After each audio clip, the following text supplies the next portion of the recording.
여러분 안녕하십니까? 인문결연구소 임상훈입니다.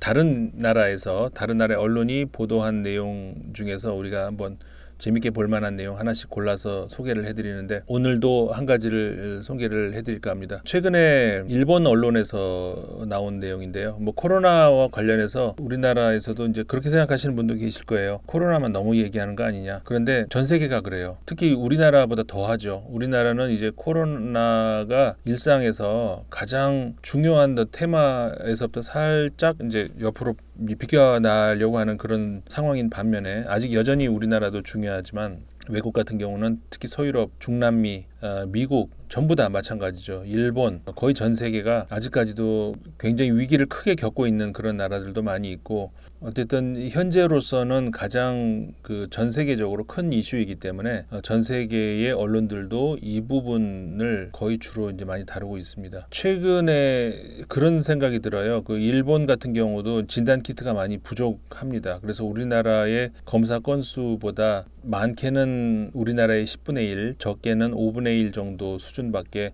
검사를 못합니다.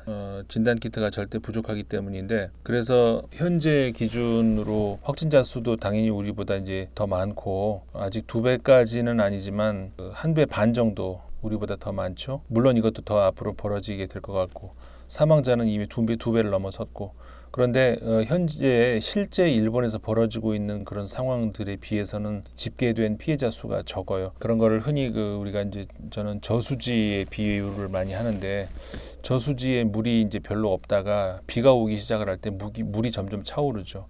그러니 다시 말해서 수위가 오르죠. 근데 수위가 오르다가 수위가 어느 시점, 그러니까 물이 정말 저수지 끝까지 차게 되면은 수위가 더 이상 오르지가 않습니다. 왜냐하면 그게 최고 수위니까. 그렇게 되면 물이 밖으로 넘쳐나오지 수위가 올라가질 않죠. 지금 현재 일본이 내놓는 공식 집계가 그렇다는 얘기입니다. 그러니까 수위 선에 올라온 거예요. 그러니까 더 이상 공식 집계가 올라가질 않죠. 대신에 밖으로 흘러나오죠. 최근 일본에서 변사자들이 많이 나오고 있다는 이야기를 많이 들으셨을 겁니다. 집 안에서 길에서 갑자기 이제 그냥 죽는 그런 사람들이 많이 발생을 하게 되는데, 그 중에서 상당수가 코로나19의 피해자들이라는 것이죠. 그래서 참 안타까운, 그런 어떻게 보면 좀 잔인한 표현이라고 할 수도 있는지 모르겠습니다만, 저수지와 같다, 그렇게 생각을 할 수 있습니다. 그래서 일본 언론 중에서 아사히 신문이 있죠. 일본의 대표적인 진보 성향의 신문인데, 일본의 마이니치 신문과 함께 발행 부수, 그러니까는 구독자 수도 많고 진보적인 성향을 가지고 있는 신문입니다. 근데 솔직히 고백할 수밖에 없는 것이, 일본도 마찬가지로 왜 진보 성향의 신문들이 객관적이고 건전한 사고를 하고 있는지, 그건 참 제가 답답한 노릇입니다.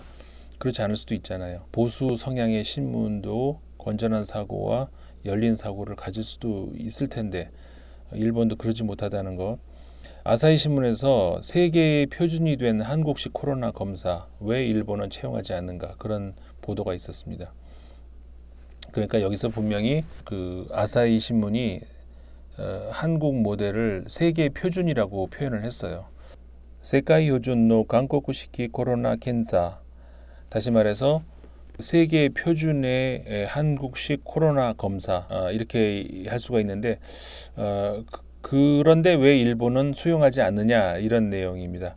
그러니까 이 보도에 따르면 이제 한국은 코로나 종식의 조짐이 보인다면서 성공적인 방역 효과를 증명해 보이면서 이제 세계 보건기구 WHO로부터 이제 평가도 받고, 특히 트럼프 대통령에게도 평가를 받으면서 미국이 수입을 결정하고 수입까지 했죠.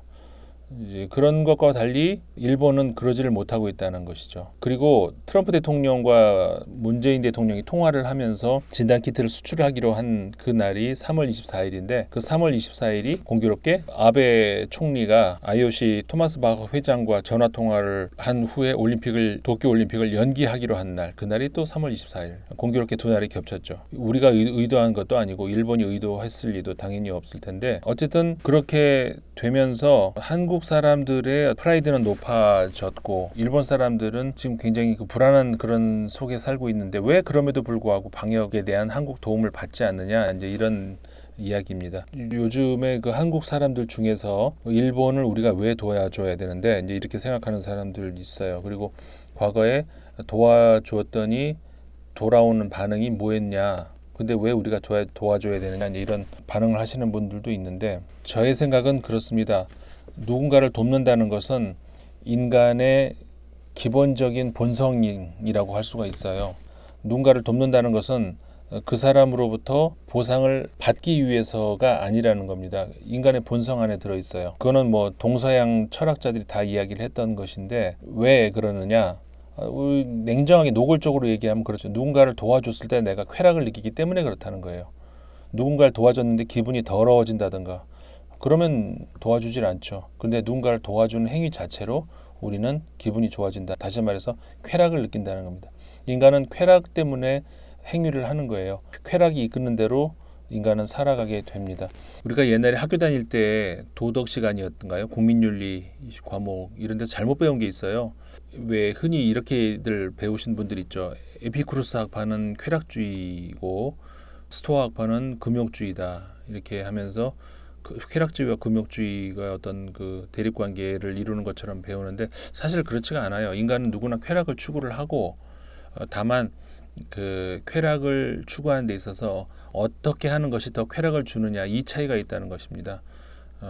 그래서 에피쿠로스 학파가 어떤 그 쾌락을 추구하기 위해서 무엇도 다 했다는 그런 의미도 아니고 쾌락을 추구하기 위해서는 어떻게 하는 것이 더 쾌락을 주느냐 여기에 대한 그 인간의 본성 안에 들어있는 그 메커니즘은 윤리라고 하는 것을 한 칸이 걸렸을 때 더 쾌락을 주는 그리고 더 지속적인 쾌락을 준다는 그런 것이 있는 것이죠. 그것이 이제 동물과 다른 쾌락의 원리인데 그 프로이트가 말한 그 쾌락의 원리를 넘어서 이게 이제 그런 건데 그러니까 쾌락을 추구하지 않는 그런 인간은 없습니다. 누구나 쾌락을 추구해요. 근데 어떤 방식의 쾌락이 더 지속적인 쾌락을 주느냐 그게 이제 중요하다는 것이죠. 그 자체에 대해서 그거는 인간의 본성이라는 거 그거를 우리가 회피할 이유도 멀리할 이유도 없고 그렇다는 거죠. 도와주는 것 자체는 그런데 도움을 줬더니 거기에 대해서 무슨 배은망덕한 행동이 온다든가 그거는 우리 문제가 아니죠. 그쪽 문제지 우리가 걱정할 문제가 아니란 말이에요.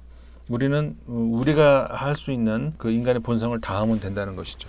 그런데 어쨌든 지난 2018년도 한국의 대법원의 일본 강제노동 배상 판결 이후로 일본이 계속해서 지속적으로 그리고 노골적으로 정치적인 그런 압박을 가해오죠. 그거는 뭐 일본 정부는 부정하고 있지만 그건 누구나 다 아는 행위들이죠. 근데 그것에 대해서는 우리가 실제로 일본과 부딪히고 있는 그 분쟁 지점이라는 겁니다. 그거를 우리가 피할 수는 없어요. 그거는 우리가 해결을 해야 되는 문제고 정치적인 분쟁, 그다음에 외교적인 외교도 어쨌든 그 국제 정치니까 그 차원에서 우리가 이제 계속 지속적으로 해결을 해야 될 그런 문제인데 그래서 어쨌든 그 일본을 우리가 도와야 되는가 말아야 되는가라고 하는 문제는 그 우리의 본성이 이끄는 대로 하면 된다라고 저는 생각을 합니다. 근데 그 본성이 증오로 가득 차 있다면은 그리고 배신감으로 가득 차 있다면은 뭐 그럴 수밖에 없죠. 그런데 우리의 본성이 우리를 이끄는 본성이 증오와 배신감 이런 것들보다 그 인간의 조금 더 원초적인 자리에 있는 그 수호지심, 측은지심, 사양지심, 시비지심 자 이런 것에서 근거해서 우리의 그 양심이 그렇게 이끈다면은 그대로 하는 것이 좋다 이렇게 이제 볼 수가 있다는 것이죠. 분노가 우리를 이끄는지 혹은 그 우리의 그 원초적인 수호지심, 측은지심이 우리를 이끄는지 거기에 따라서 우리는 행동을 하면 되는 것이고 다만 일본만 전 세계에서 일본만 한국의 방역 방식을 거부하고 있는 것 그것은 그들의 문제인 것이고 우리가 불쌍하게 생각하면 된다는 겁니다. 아까 제가 이제 외교 차원을 말씀을 드렸는데 그 부분을 이제 완결을 짓자면은 그 다른 정체성에도 불구하고 같은 정체성도 같이 공유하고 있는 것이 사회라는 것이죠. 그게 인간의 모습인데 그러니까는 같은 정체성은 그대로 유지를 하고 다른 정체성 그 사이에서 우리가 이제 이야기를 하고 논쟁도 하고 토론도 하고 그러면서 이제 좁힐 것은 좁혀나가고 인정할 것은 그대로 놔두는 것 그게 이제 정치라는 거거든요. 그러니까 우리가 다 똑같다면 정치를 할 필요가 없는 것 그리고 다 다르다면은 또 역시 정치를 할 필요가 없는 겁니다. 부분이 같고 부분이 다르기 때문에 정치를 하는 거거든요. 그게 커뮤니케이션이라는 거예요. 다 똑같으면 커뮤니케이션 할 필요가 없잖아요. 그냥 바로 통해버리는데, 다 달라도 내가 예를 들어서 벽과 커뮤니케이션을 할 이유는 없잖아요. 너무 다른데. 그게 이제 정치라는 거거든요. 그래서 정치와 커뮤니케이션은 같은 말이다. 그렇게 인문학적으로 볼 수가 있고, 그래서 이 일본과 한국 사이에서도 분명히 그 정체성과 이익관계가 충돌하는 부분이 있죠. 구체적으로 어떤 부분인가요? 바로 지금 2018년 이후로 가깝게는 과거사 문제를 놓고 다투고 있는 그 부분은 분명 정치적으로 일본과 한국이 해결을 해야 될 부분입니다. 그거는 누가 옳든 그르든 간에 어쨌든 해결을 해야 되는 문제고 앞으로 계속 지속해야 되는 거예요. 그러니까 나머지 부분은 그렇지 않은 부분이 굉장히 많죠. 일본과 한국은 다른 나라에 비해 상대적으로 유사한 문화적 전통을 같이 공유하고 있는 나라들이고, 언어도 다른 나라들과 비해서 많이 유사한 그런 부분들이 있죠. 물론 많이 다르지만 언어학적으로 일본어와 한국어는 사실상 그 미스테리 속에 있어요. 그 예를 들어서 스페인어와 포르투갈어, 프랑스어와 루마니아, 이들의 그 친족 관계, 이런 것들은 어느 정도 많이 좀 궁금증이 풀리거든요. 그런데 한국어와 일본어의 친족 관계는 굉장히 미스테리 속에 있어요. 그렇다 하더라도 어쨌든 간에 한국어와 프랑스어보다는 한국어와 일본어가 가깝잖아요. 그런 차원에서 말씀을 드리는 건데, 언어적 유사성, 문화적 유사성, 여러 가지 공유하고 있는 것들이 굉장히 많습니다. 자, 아까 말씀드렸듯이 우리가 공유하고 있는 정체성이 있고 서로 상이한 정체성이 있어요. 상이한 정체성 사이에서 우리가 충돌할 여지가 있는지, 그대로 그냥 가만히 병치시킬 여지가 있는지, 그런 것들을 이야기하는 것이 정치라는 것이죠. 다시 말해서 이 정치가 공유하고 있는 공통의 정체성을 침범을 해서 불똥을 거기까지 튀기게 해서 그쪽을 어떤 분쟁을 일으킨다든가 이런 거는 파멸의 길로 가는 정치예요. 그러니까 그런 정치는 아예 할 필요가 없다는 거예요. 그런 걸 가지고 정치를 하려면은 정치를 접어야 된다는 거예요. 국내 정치도 이 말씀을 드리고 싶은 사람들이 많이 있어요. 정치는 그런 파멸의 길로 가는 사람들은 정계에서 퇴출을 시켜야 되는 것이고, 국제 정치도 마찬가지라는 겁니다. 그러니까 지금 한국과 일본 사이에서 분명히 충돌하는 부분이 있죠. 그걸 해결하면 돼요. 오래 걸리겠죠. 해결이 안 될 수도 있어요. 뭐 영원히 갈 수도 있어요. 어쨌든 해결을 하려고 해야 되는 겁니다. 그리고 그 부딪히지 않는 그런 공유하는 정체성이 있어요. 그 부분은 우리가 충돌할 이유가 없는 거예요. 그 부분까지 우리가 그 파편을 튀게 하면 그게 이제 아까 파멸의 길로 가는 정치라고 말씀을 드렸죠. 자, 코로나19에 대응하는 문제는 그 인류가 우리 앞에 직면하고 있는 어떤 그 도전에 대해서 함께 공동 전선을 펼쳐야 되는, 다시 말해서 인류의 정체성을 가지고 싸워야 되는 문제예요. 그 안에서 한국 사람과 일본 사람, 독일 사람, 미국 사람이 있는 게 아니고, 그렇기 때문에 코로나에 대한 대응은 아까 말씀드렸던 다른 정체성 사이에서의 어떤 우리가 커뮤니케이션을 해야 되는 그 문제가 아니라는 얘기죠. 이거는 서로 공유할 수 있는, 그리고 공동 대응할 수 있고 협조할 수 있는 그런 차원의 문제라는 것이죠. 이런 본질적인 문제를 조금만 더 인문학적으로 생각을 해보면은 그런 바보 같은 짓은 안 해도 되는 것이죠. 우리가 예를 들어 증오하는 부분이 있죠. 일본으로부터 증오를 받는 부분도 분명히 있을 겁니다. 그거는 그 부분이죠. 그 부분에서 해결해야 될 문제고, 근데 그 증오가 전체를 덮어버리면 그거는 아주 그거 같이 바보 같은 짓은 없는 거라는 겁니다. 그리고 협조를 해야 되는 부분, 타협을 해야 되는 부분, 경쟁을 해야 되는 부분, 이런 부분들을 우리가 그 입체적으로 생각을 하지 않으면은 그거는 우리가 하수의 인간들이라고 할 수밖에 없다는 것이죠.